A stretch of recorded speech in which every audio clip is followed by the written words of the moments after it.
Hello, football fans. Big D is back and ready for podcasting adventures 2025 football free agency fiesta, whatever it is.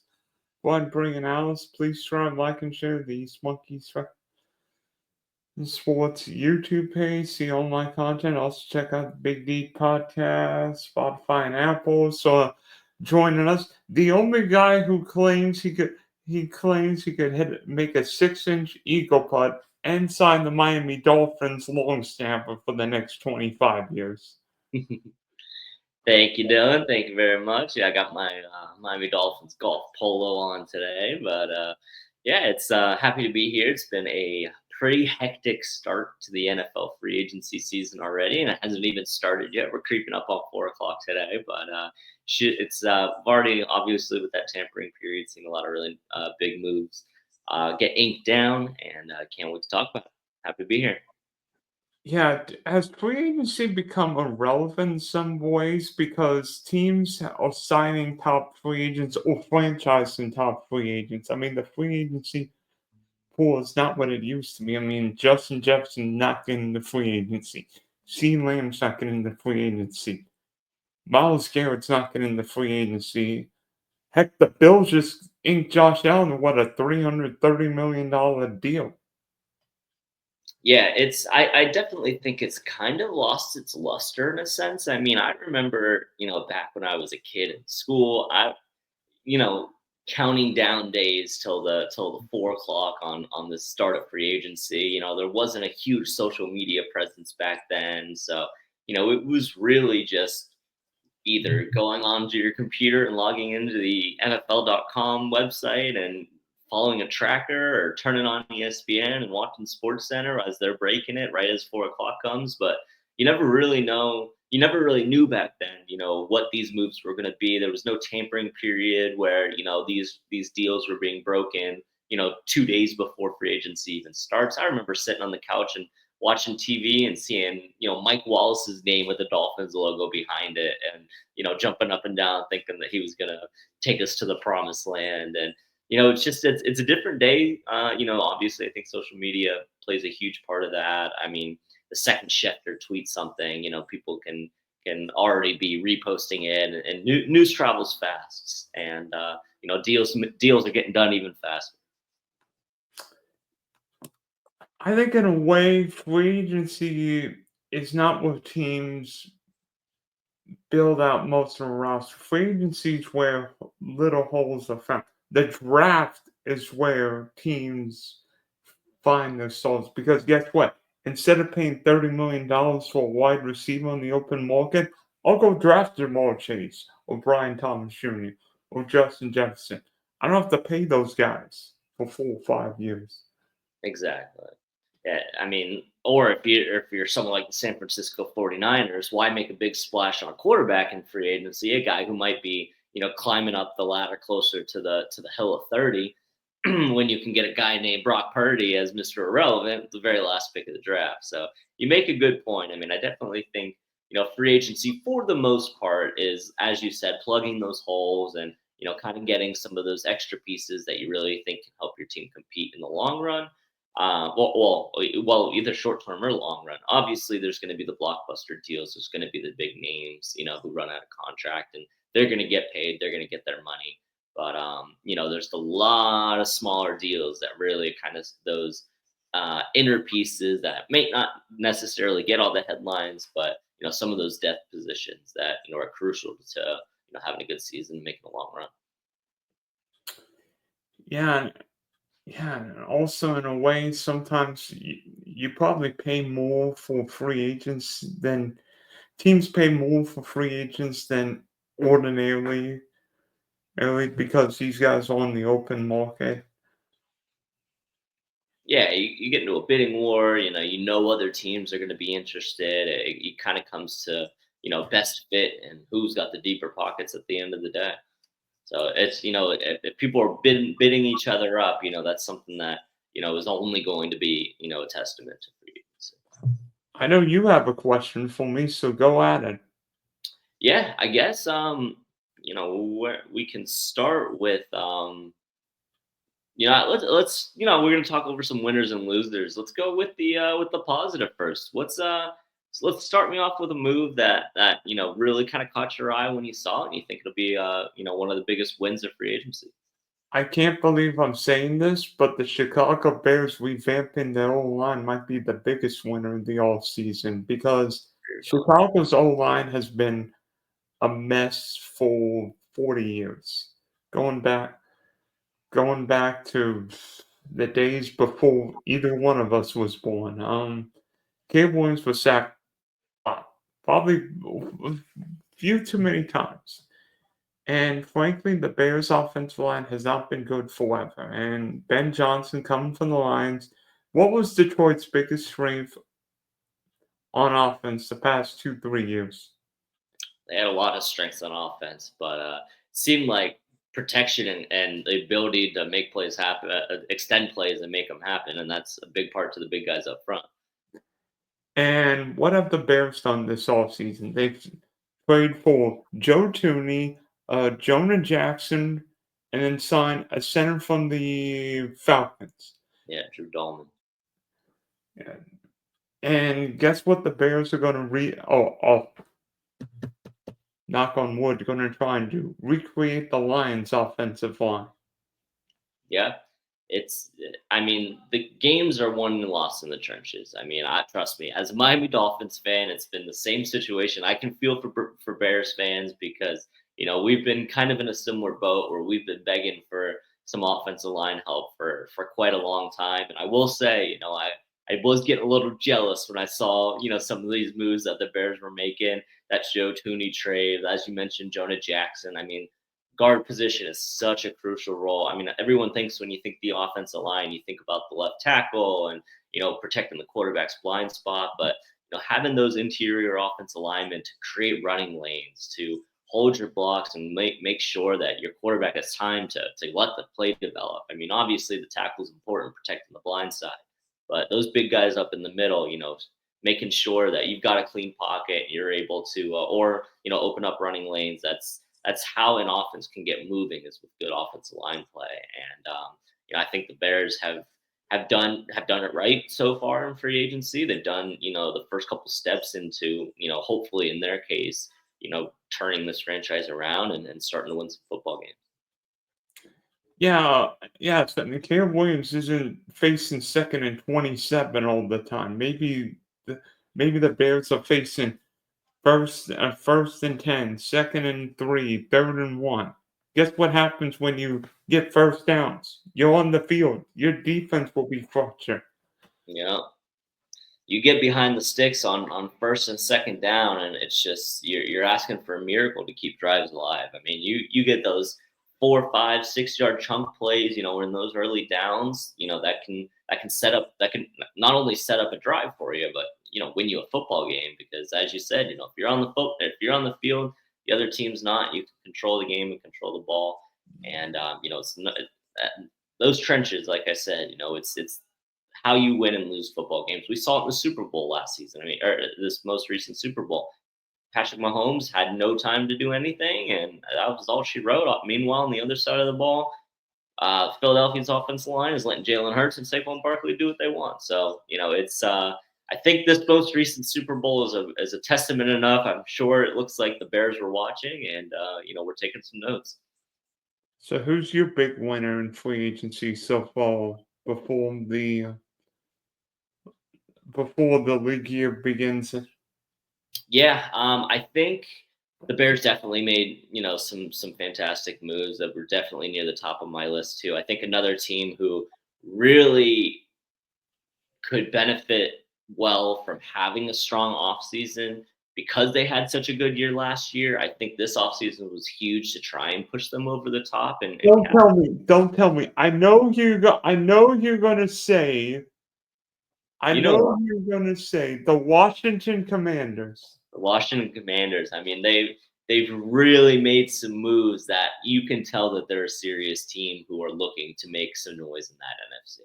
I mean, bringing in Laramie Tunsil to just lock down the left side of that offensive line. Even a move like Debo Samuel, I know Debo is you know on the back end of his career and he hasn't been as productive as we've seen from him in the past. He's been dealing with injury concerns, but putting him in that offense behind Terry McLaurin as whether he doesn't need to go for 1,300 yards this season. He doesn't need to run the ball for 800 yards this season. But if he can be a consistent force for Jaden Daniels and be another strong option behind Terry McLaurin to where, a defense can't always only focus on Terry McLaurin. If Debo Samuel can stay healthy, I love him in this fit in this offense, being a safety blanket for Jaden Daniels and just being a very solid number two option, behind uh, Terry McLaurin. But I think the Commanders have been making a lot of moves that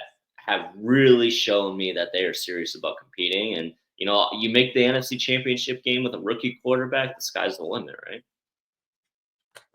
Yeah, and also not just making moves just for the sake of making moves, but getting good football players. Even getting Javon Kinlaw from as a defensive line. I mean, the Niners are going for it. Now maybe excuse me, the Commanders are going for it. Niners might be going for it, but in another direction. Right. Yeah. Exactly. Um, what team has been the biggest loser now? I mean, things could change in the off season.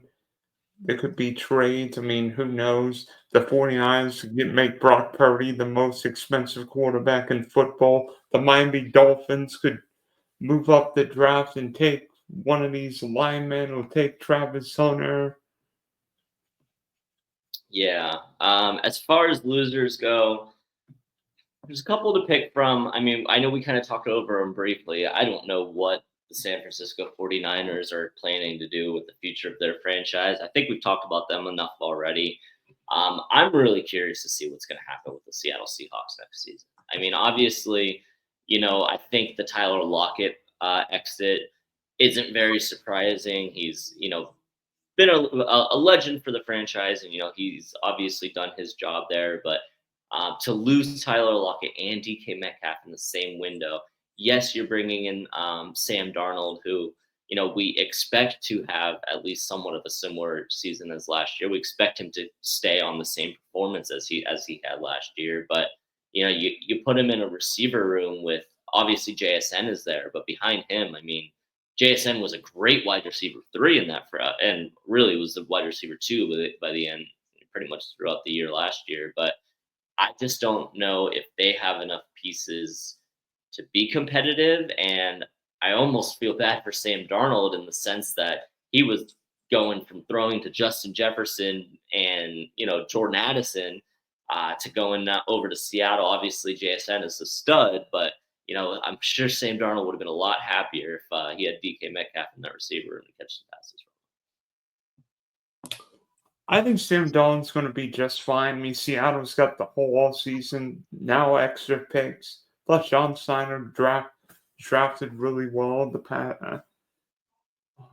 I think Seattle will be fine. I think Sam Darnold is a significant upgrade over Geno Smith.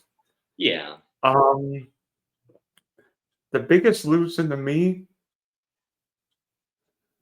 I'm going to call this a tie between Russell Wilson and Aaron Rodgers. Seemingly, nobody wants Aaron Rodgers and Russell Wilson. I mean, if you would have said 3 or 4 years ago, Aaron Rodgers and Russell Wilson be free agents and seemingly nobody wants them, I would have said you're crazy. But now, is Aaron Rodgers becoming like the Kevin Durant in the NBA, where Kevin Durant won 2 titles with the Warriors, and all of a sudden he leaves, and yet Kevin Durant never won the big one in Brooklyn, and seemingly right now he's fallen to this. He and the Phoenix Suns are falling by the wayside. Yeah. Is that what's happening with Aaron Rodgers after leaving Green Bay? Yeah, I mean, I think the biggest problem with Aaron Rodgers is I think he's just getting old, man. Like I understand, the career he's had and where he was at his peak, but I was never worried about the New York Jets when I heard that they had brought in Aaron Rodgers. I thought at the back end of his Green Bay career, he was even starting to show signs of his age and losing a little bit of, the expert level quarterback play that we've come to expect from him. So, obviously he kind of had a wash with his first year with the Jets, playing what 3 plays of that season and coming back last year. It's hard for me to determine if it's just because the Jets are that big of a mess of an organization or if it was Aaron Rodgers really kind of hitting the downslope of his career and starting to lose it a little bit. But I mean, you have Garrett Wilson, you have Devontae Adams, your best friend, and you still can't make really anything happen. For me, I wouldn't want Aaron Rodgers on my football team. And I think if there's any franchise that in the NFL that has at least an option at quarterback, I wouldn't look at Aaron Rodgers either. I mean, he brings drama, he brings a headache.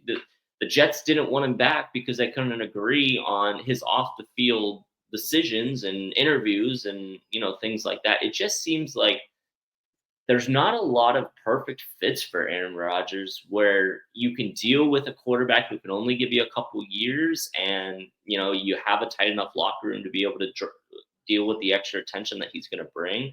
It just doesn't he doesn't seem to be an attractive asset. And in a way, Aaron Rodgers almost becoming a pain in the you know what for Yeah. what he says on Pat McAfee or how his media appearances go.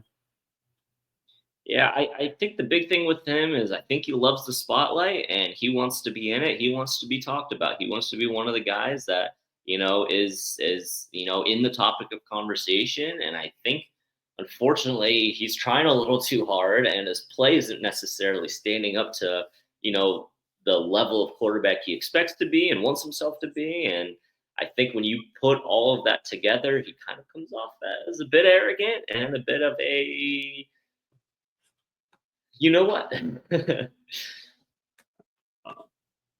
And then with Russell Wilson, I mean, if you look at Russell Wilson's stats, I don't think he's been bad. I think the problem with Russell Wilson is that we were judging Russell Wilson based on the Russell Wilson from his first decade in Seattle. But I mean, Russell Wilson's okay. He's not great, but if you get him if you get him Russ on a team friendly deal, I don't think he's bad, and I don't think Russ is making anything close to what he did in Seattle the year or the cup of coffee in Denver.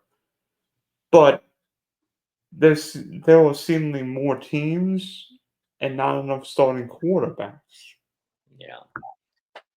Yeah, it definitely seems like, the quarterback position is an interesting one. I mean, even there, I know, Gardner Minshew hasn't landed anywhere yet. A couple of quarterbacks have found homes. Obviously, Zach Wilson coming down to Miami, but I think the biggest thing for me with Russell Wilson is I would put Russell Wilson a tier above Aaron Rodgers when it comes to actual quarterback play where it stands right now. If I'm just looking at the two of them and who I want to be a quarterback, who I think the better quarterback is as of today, I'm going to give the nod to Russell Wilson. The other aspect of it is where we were kind of going off with Aaron Rodgers and his media personality and kind of the extra baggage that comes along with that. Russell Wilson doesn't have that. I think if there's a team who wants to bring in a veteran quarterback that might have another option, I think Russell Wilson would be okay with potentially going into a battle and expecting to win the job, but still being okay if he isn't the guy and staying on as that number two.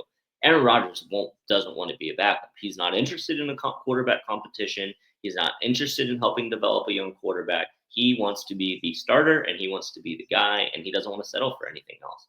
And I think that's why eventually the market will settle up quicker for Russell Wilson than it will for Aaron Rodgers because it just seems like Russell Wilson has more left in the tank and he's less of a headache. And I think he's going to be more willing to work with some teams on finding whether it's a team friendly deal or not, whether it's a quarterback competition or not, he wants to land in a place where he's comfortable with.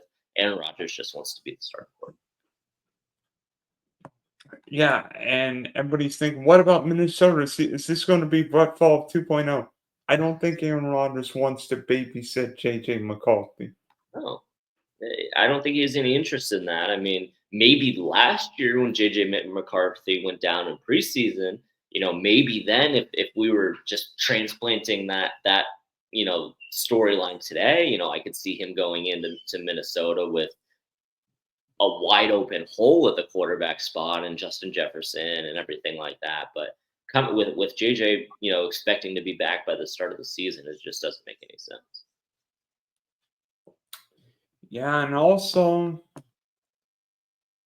what about Pittsburgh? Well, yeah, they got DK Metcalf, George Pickens, but Pittsburgh's offensive line's been an issue for years. Yeah, and we just took one of the maybe their best starting offensive lineman. He ruptured as a killer, hurt his Achilles last season, but was I think the number 2 graded guard in the NFL prior to his injury. Daniels is his last name, and I think speaking of Dolphins and Steelers connections, I'm pretty sure Skylar Thompson is the listed quarterback 1 on that roster right now. So I definitely think that the Pittsburgh Steelers are going to be making a move at quarterback. It's just a matter of which guy seems to fit the mold the best. What move has been the most head scratching so far? I would say let's go with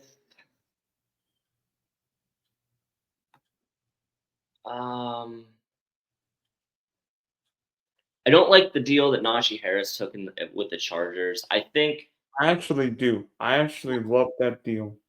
here's the thing: is I think fitting for the team, it makes sense. As a fantasy football manager, I hate it, and that's really kind of where I was going with that. Is I know that John Harbaugh loves his run game, and I know he wants to. Sorry, Jim Harbaugh. He likes the revolving door of the running back position, but J.K. Dobbins made me so happy as an owner of his fantasy team last year, and I just having Najee Harris in that running back room is going to make fantasy football so much more frustrating for the San Diego, oh my God, LA Chargers running backs next year. I think J.K. Dobbins is still the guy. Najee Harris is kind of going to be a complimentary big body back there for him, but it's just going to be taking volume away from J.K. Dobbins. And I don't like, obviously, I mean, we know what Najee Harris can do with 1,000 yards, but it is the most boring 1,000 yards you'll ever watch. For the team, it makes sense for fantasy purposes, which is the first thing I thought of when I saw it. I hated it. I'm not sure J.K. Dobbins will be back in the Chargers if free agent. Yeah, Is J.K. Dobbins was great early, but Najee Harris hasn't missed a game. I think at this point we know we know who Najee is as a running back. I don't want Najee catching pass out of the backfield, but right. I think Najee can certainly grind out yards. I mean, but I don't think it's a craziest Yeah. move. The most head scratching move to me is Houston trading Laremy Tunsil. And yes, maybe the Texans didn't want to pay Laremy Tunsil. Houston, your offensive line was pitiful last year and you traded your best lineman. Yeah. What are you doing? I mean, CJ Stroud was starting to get killed last year, and now Laremy Tunsil's in where? Washington. Come on, Houston. Come on, Houston. Houston. Enough of getting step takes, enough of getting these wide receivers. Get some freaking linemen for goodness sake. Yeah. That was definitely head scratching. I think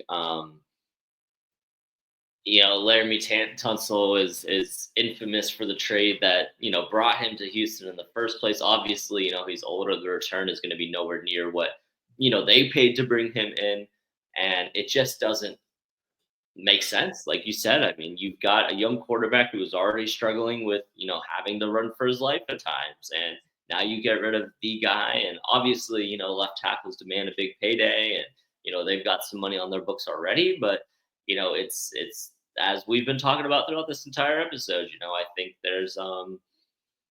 uh, a lot of there's a lot of truth to it. You have to have your offensive line settled in order for an offense to succeed, and I definitely can agree that it is on the head scratching side. Yeah, and not only trading, I mean, yeah, trading around the division, but uh, this isn't a great draft. I mean, where Houston draft, I mean, the Texans, I don't think the Texans will get like Will Campbell, and maybe they get like Donovan Jackson, but he's a guard. But I don't know. That's why I'm not a GM or Yeah, coach. right. But I've got another question for you, Dylan. I want to know, what is a move that maybe didn't get some of the biggest headlines? It wasn't one of these big, huge moves, big name players that are finding new homes or even re-signing with a team. Maybe it could be a depth piece, it could be a whole plug piece. Someone that isn't making the big headlines, but you think will make a solid contribution on their new team. You may think I'm crazy, which just it. I think Joey Bosa to the Bills is an absolute home run. Yeah, Joey Bosa might not be what he was 7 or 8 years ago, but if Bosa stays healthy, I think Bosa's got more in the tank than Von Miller. And yeah, if you're the Bills, it's simple. Get to the Super Bowl, and when you get there, win the Super Bowl for Josh Allen. It's not good enough to beat the Chiefs in the regular season. Win a Super Bowl. yeah. Yeah, it was that story was so strange to me because everything I was hearing from all the reporters was that it was pretty much San Francisco and Miami and the Bosa sweepstakes, and I think everyone in the world expected him to go to San Francisco, obviously with his brother playing there. I was hopeful, he'd take a trip down to South Beach. So, when I saw the breaking news from Schefter that he landed in Buffalo, it did hurt a little bit. Obviously, the biggest question is if he can stay healthy. I think that when if he's healthy and playing at the level that we know he can play at, he's such a dangerous piece to that defensive line. He can get add such a great pressure, and make your secondary's job easier. But as long as he can stay on the field, like you said, I mean, he's pretty much going to be taking Von Miller's spot, and I definitely think it's an upgrade. It's just a matter of how many games he'll be able to stay on the field. And hopefully for Bills fans' sake, if he does miss some time, hopefully it's early, and they could keep him for in their mind a must-have playoff run because I know that Josh Allen is still young, and he's got a lot of football still to play, but it seems like every single season the Bills think that the Bills are thinking that this is the year, and with every season that slips by, it's one less year that you have with your MVP quarterback. So I definitely think it's a strong move. It was a little higher profile than I was thinking you might pull, but one move, and I am going to pull on my bias strings a little bit here, but a move I really enjoy is the Dolphins bringing in Nick Westbrook-Akine.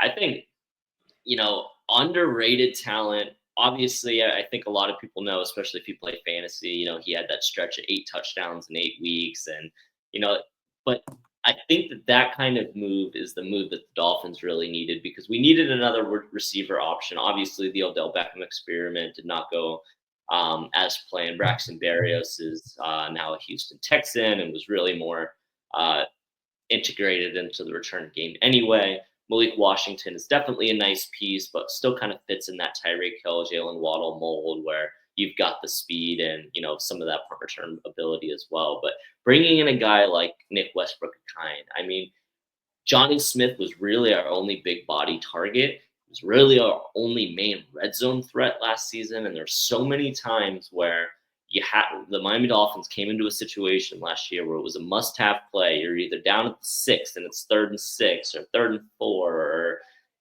even not even if it's on the goal line, if it's somewhere where you just have you need a big play. Nick Westbrook, a guy that kind is a guy. He's not going to catch 6, 7, 8 passes a game. He's maybe catch 2 or 3, but those 2 or 3 are going to be in the most important situations, and you can trust him with it. And I think ever since Devontae Parker left Miami, really hasn't had a big body receiver that has played up to the standards that we need in this offense.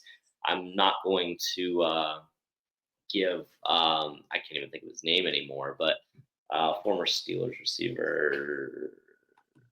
He's a bum. I can't even remember his name. He was Chase Claypool. I'm not even going to give him, the recognition that he doesn't deserve because he didn't do anything with us. But I think Westbrook Akine can really be a solid piece, different archetype receiver than we have in the room that can fit a lot of holes in that offense. By the way, it's Nick Westbrook Akini. McKinney, sorry. You don't remember? Come on. If you I watched Red Zone like I did, like me, you would have heard that name about 28 times from Scott Hansen. I never watched Red Zone. I preferred watching just one game. I didn't need the bounce around. Yeah, I mean, I heard from some people that YouTube was a mess last year. Yeah. And Oh then boy. you probably got everything. I didn't have a ticket last year, which was pretty frustrating, but Uh-huh. So, with how free agency shape, do you think the moves that have been made or haven't been made will affect the draft, particularly with maybe Tennessee and or Cleveland taking or not taking a quarterback? yeah, I mean, there's definitely still teams with holes. Like we've mentioned already, free agency still hasn't even technically started yet.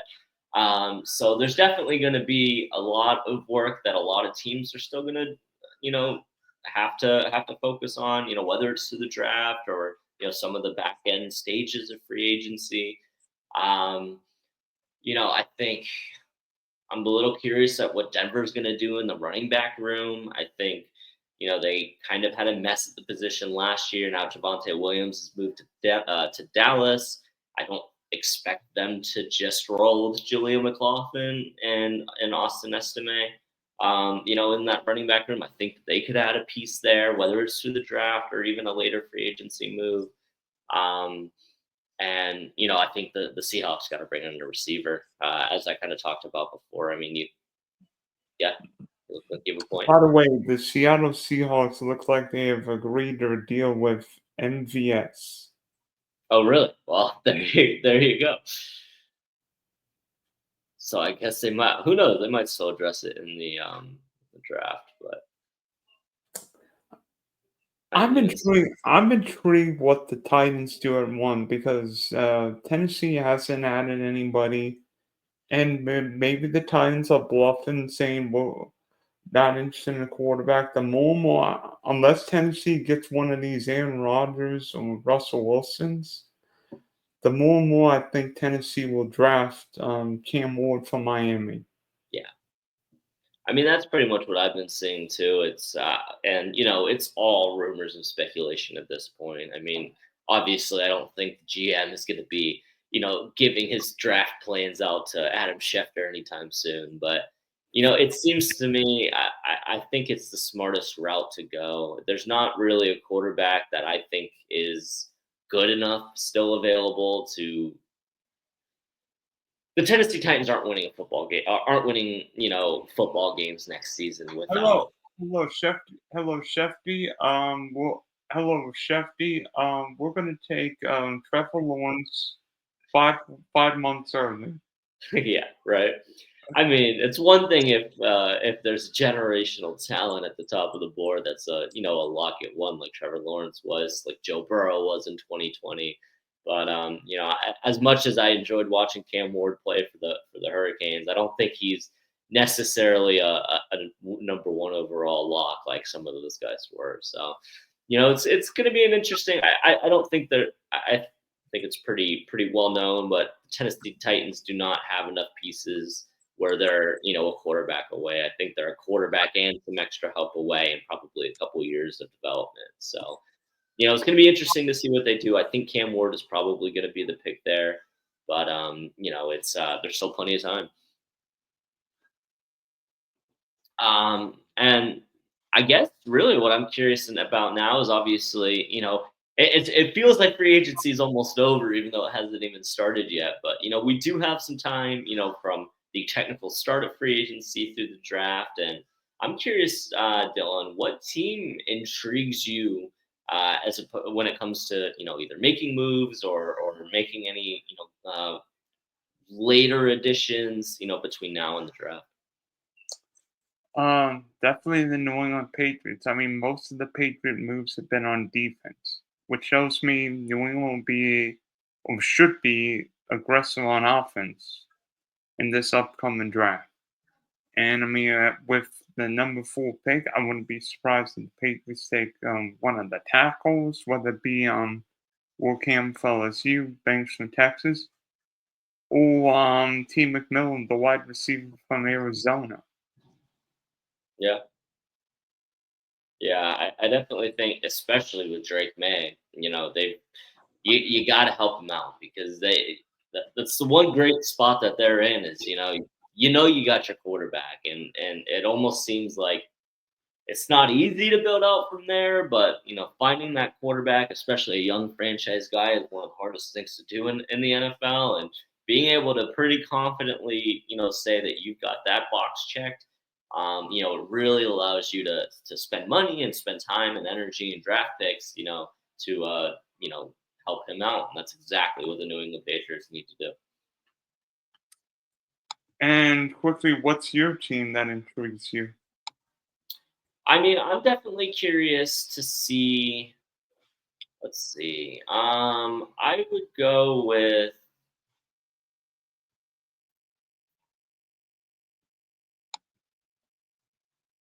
Um,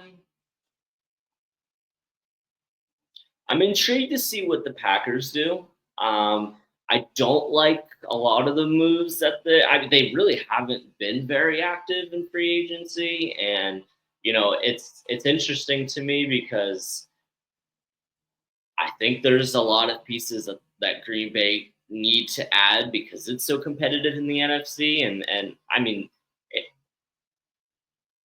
you got a lot of work to do before you can catch the Washington Commanders and catch the Philadelphia Eagles and some of these leaders in the NFC. And the Packers have a lot of talent on that team, but it seems like they're just a couple pieces away from really being able to take that next step and actually contend to get to an NFC Championship game to compete for a deep playoff run. I think they're a couple receivers away. I think they need some pieces on the defensive side of the ball to help make sure that they can keep those games in check, and really just making sure that you help Jordan Love out as much as possible. So I'm curious to see what moves that they make. They've been relatively quiet so far, and I'd be very intrigued to see what route they go in the draft and see if they make any of these later free agents. Yeah, I mean, everybody's going to say the Packers draft the first round wide receiver, and guess what? Green Bay's not going to draft a receiver in the first round. Never do. Yeah, sorry, had to close the door. Some lawn mowing right outside. I need to make these doors soundproof. Yeah, same. Oh, I mean, free agencies. Well, the new league year right around the corner. The draft will be right around the corner in Green Bay, and heck, maybe Brett Favre, Aaron Rodgers will announce Green Bay's first round pick. Yeah, maybe. You never know. But definitely, it's an exciting time of the year, man. I mean, it feels like we just had the Super Bowl, and at least we get some NFL talk and get some moves and things to talk about because the NFL offseason is my least favorite time of the year. So it's times like these, once we hit the height of free agency leading up to the draft, it gives you a little bit of football while we're missing it. So it's definitely a fun time of year. All right, thanks for coming on, Alex. Tune into this podcast episode, Spunky Spectrum Sports, Big D Podcast, Spotify, and Apple. and maybe we'll talk in Miami Dolphins actually having an offensive line in 2025. Let's sure hope so, Dylan. Thank you for having me. Can't wait to see what other moves are made here. And as always, Fizz up. On